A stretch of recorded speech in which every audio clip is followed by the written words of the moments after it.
మాత్రం రాజ్ ఈ వాక్యం ధ్యానించాల్సిందిగా కోరుతున్నాను.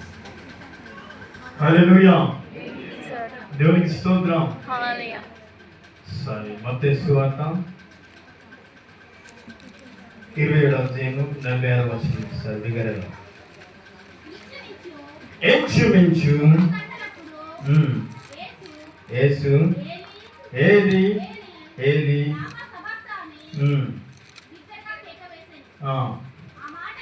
ఆ మాటకు నా దేవా నా దేవా.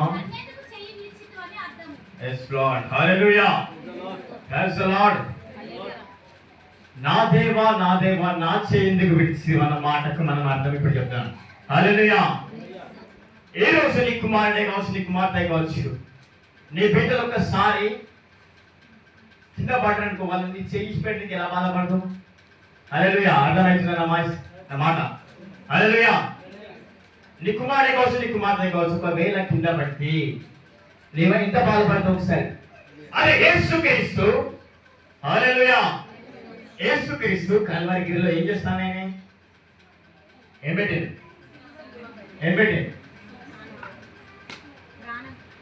హల్లెలూయా. ఏం పెట్టింది? ప్రాణం పెట్టింది. నీ పాపముల నిమిత్తం, మనం చేసిన తప్పుల నిమిత్తము నువ్వు ఎన్ని మాటలు మాట్లాడే కానీ, నువ్వు ఎన్ని చేసిన తప్పులు కానీ, ఒకసారి 6వ అధ్యాయం 6వ వచనం ఎబ్బిగా చదవండి ఒకసారి.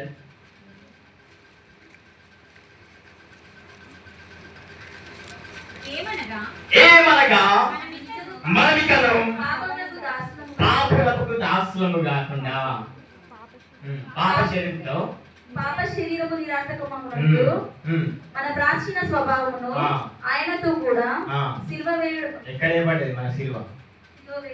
ఏడా ఆయనతో వేయబడ్డది. లేకపోతే మనం చేసిన తప్పులకు, సమస్యలకు, బాధలకు ఆయన ఎవరు పడ్డారు? కల్వరిగిరిలో ప్రాణం ఎవరు పడ్డారు? నేను కాదు, ఎవరు కాదు, ఎవరు పడ్డారు? యేసయ్యా. హల్లెలూయా. నువ్వు చేసిన తప్పులకు, నువ్వు మాట్లాడిన మాటలకు ఆయన ఏం చేసింది? ఆయన కల్వరిగిరిలో నీ కోసం, నా కోసం, అందరి కోసం ప్రాణం పెట్టింది. హల్లెలూయా. తన తండ్రిని అడుగుతుంది, ఏమంటాడు? నా దేవా నా దేవా నా చేయి ఎందుకు విడిచి తిరిగి అంటాడు.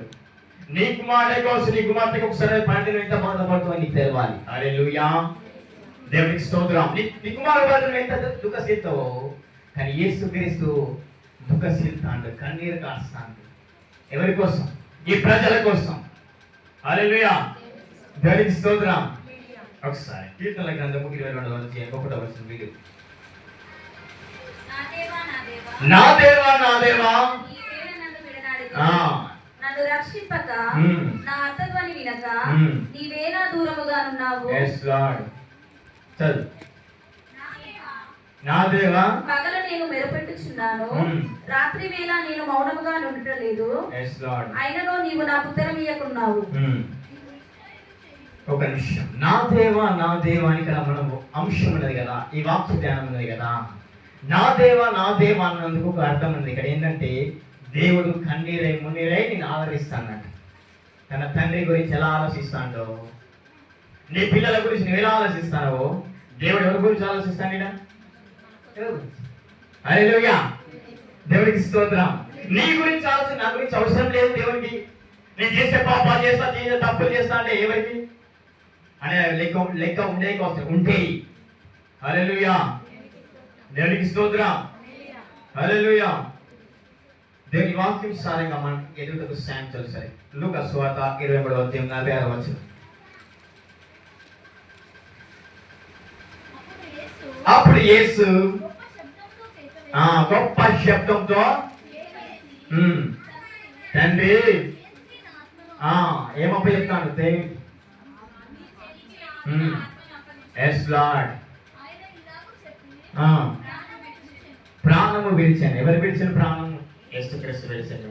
నీ పాపముల నిమిత్తం, మన పాపం నిమిత్తం, మన తప్పుల సమస్యల నిమిత్తం ఆయన ఏమి ఇచ్చాడు? ప్రాణాలు విడిచాడు. నా కోసం చనిపోయినా నువ్వు అనకు. నువ్వు ఎవరి కోసం చనిపోయినా అంటే, యేసుక్రీస్తు ఎవరి కోసం చనిపోయినా అంటే ఏం చెప్తావు? నా కోసం చనిపోయింది. యేసుక్రీస్తు ఎందుకు చనిపోయింది అంటే అనకు. హల్లెలూయా. దేవునికి స్తోత్రం. హల్లెలూయా. ఒకసారి మత్తయి సువార్త 1వ అధ్యాయం 21వ వచనం. ఆమె యొక్క కుమారుని కన్నులు తన ప్రజలను తన ప్రజలను వారి పాపముల నుండి ఆయనే రక్షించును గనుక ఆయనకు యేసు అని పేరు పెట్టుము. yes lord ఇదిగో కన్యక గర్భవతి అయి కుమారుని కనెను ఆయనకు ఇమ్మానుయేలు అని పేరు పెట్టాను. హల్లెలూయా. నీ కుమారునికి నీ కుమార్తెకు పేరు పెడుతున్నావు. యేసుక్రీస్తుకు ఏమని పేరు పెట్టాను? ఇమ్మానుయేలు అని పేరు పెట్టానంట. హల్లెలూయా. దేవునికి స్తోత్రం. ఈ దేవుని దీవెనలతో మనం ఇంటికి దేవుని మహిమగా పొందుకోవాలి. నీ హృదయంలో కుళ్ళు కుతుంత్రాలు కక్షలు పెట్టుకొని నువ్వు మందిరం కస్తే దేవుడు ఆ ప్రార్థన వింటాడా? హల్లెలూయా. హల్లెలూయా. ఈ మందిరం అవడంతసేపే ప్రార్థన, అవునా కాదు? ఆ మందిరం అంతా ధూమం చెందినప్పుడే మనం ఉంటాం. దేవునికి స్తోత్రం. ఒకసారి 1 యోహాను 1వ అధ్యాయం 7వ వచనం. 1 యోహాను 1వ అధ్యాయం 7వ వచనం. అయితే ఆయన మనము అప్పుడు ఆయన కుమారుడైన యేసు రక్తము ప్రతి పాపము నుండి yes lord ప్రతి పాపము నుండి ఏం చేస్తాడ? మనల్ని పవిత్రులుగా చేస్తుందంట. ఆ రక్తముతోను శుద్ధి కావాలి ఈ రోజున. హల్లెలూయా. దేవునికి స్తోత్రం. సరే లాస్ట్ చెప్తాను. లూకా సువార్త 22వ అధ్యాయం 44వ వచనం. ఆయన లేఖనపడి వేదనపడి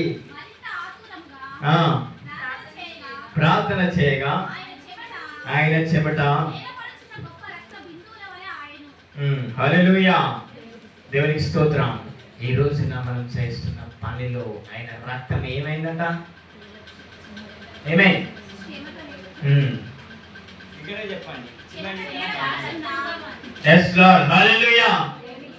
దేవుని వాక్యానుసారంగా జీవిస్తానని నీ నమ్మకం ఈ రోజు నుండి. అంతేనా కాదా? గుడ్ ఫ్రైడేకి వచ్చిన నేను ఆరాధనలో ఉన్నా వెళ్ళిపోయినా అనేది అంశం కాదు ఈ రోజున, అవునా కాదా? హల్లెలూయా.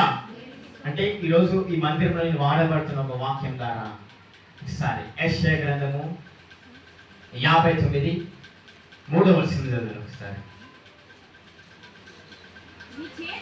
మీ చేతులు రక్తము చేతను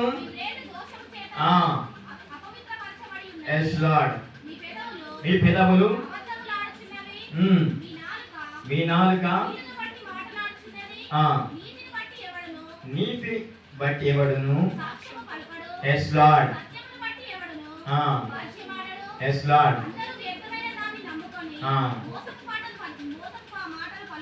ఒక నిమిషం. మన చేతులు ఎలా ఉన్నాయి ఒకసారి పరీక్షించుకున్నాం. మన చేతులు ఎలా ఉన్నాయి? రక్తంతో ఎలా ఉన్నాయి? రక్తంతో ఉన్నాయి. మన వేరు దోషాలతో ఉన్నాయి. మనం మందిరంలో వాడబడుతున్నామని నీ నమ్మకం ఈ రోజు నుండి. యేసుక్రీస్తు మాట్లాడిన 4వ మాట ఈ రోజు నేను మాట్లాడుతున్నా అని నీ నమ్మకం కావచ్చు. కానీ దేవుని వాక్యం సమయంలో జీవిస్తేనే ఈ వాక్యం మనం విన్నట్టు. అంతేనా కాదా? హల్లెలూయా. ఒకసారి యెషయా గ్రంథము 58:3వ వచనం చదవండి సార్. మేము ఉపవాసం ఉండగా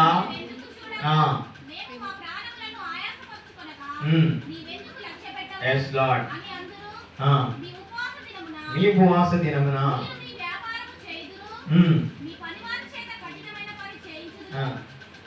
హల్లెలూయా.